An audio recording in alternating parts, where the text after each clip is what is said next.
नीट exam बद्दल तुम्हाला थोडस इन्फॉर्मेशन सांगायची होती.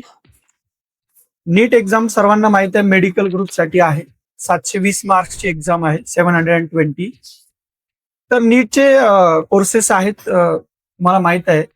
मेडिकलचे MBBS, BDS, BMS, BHMS, नंतर BVSC वेटरनरी सायन्स एक चांगला कोर्स आहे. आता बरेचदा पालकांच्या आणि मुलांच्या मनामध्ये थोडंसं नाही का संभ्रम असतो की नीट मधनं फक्त जर डॉक्टर्स होणार आहे, नाही डॉक्टर झालं तर पुढे काय, अशी थोडीशी भीती असते. तर ऍक्च्युली नीटसाठी जो ग्रुप आहे PCBचा, फिजिक्स, केमिस्ट्री आणि बायोलॉजी, तुम्ही जर PCBचा ग्रुप घेतलाय, नीटचं प्रिपरेशन करताय, साइड बाय साइड बाकीच्याही आपल्याला एक्झाम्स देता येतात. जसं की एक आयसरची एक्झाम असते.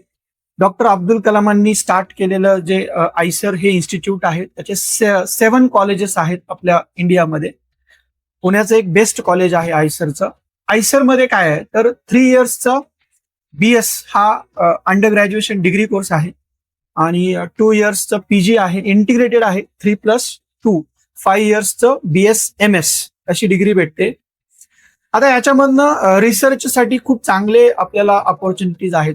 बरीचशी मुलं आयसर मधनं PG झाल्यानंतर अब्रॉड पण जातात, PhD करता येते. तेही PhD करूनही डॉक्टर्स तुमच्या नावापुढे लागणार आहे. तर रिसर्च एक बेस्ट ऑप्शन आहे, त्याला काही लिमिट नाहीये. अर्निंगसाठी सुद्धा खूप चांगला ऑप्शन आहे. आयसर मध्ये तसं तर त्या आयसरच्या एक्झाम मध्ये 4 सब्जेक्ट असतात, फिजिक्स, केमिस्ट्री, बायोलॉजी आणि मॅथ्स. पण याच्यापैकी तुम्ही कुठलेही इन द सेन्स, तुम्ही जर PCBचे स्टुडंट असाल तर तुम्ही PCBचे क्वेश्चन सॉल्व्ह करता.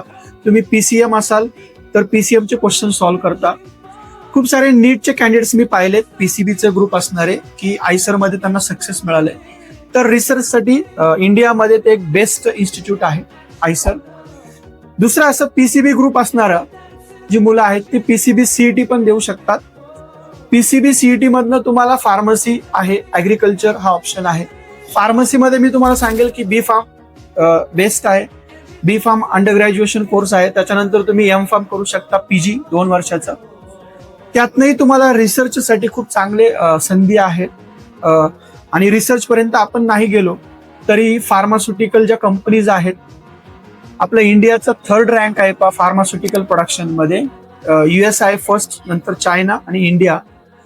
ग्लोबल लेवलला व्हॉल्यूम प्रोडक्शन जे आपण म्हणतो इंडियाचं फार्मास्युटिक्स मध्ये खूप जास्त आहे. तर B.Pharm, M.Pharmच्या कॅन्डिडेटला तिकडे पण खूप संधी आहेत. तर अशा भरपूर संधी आहेत.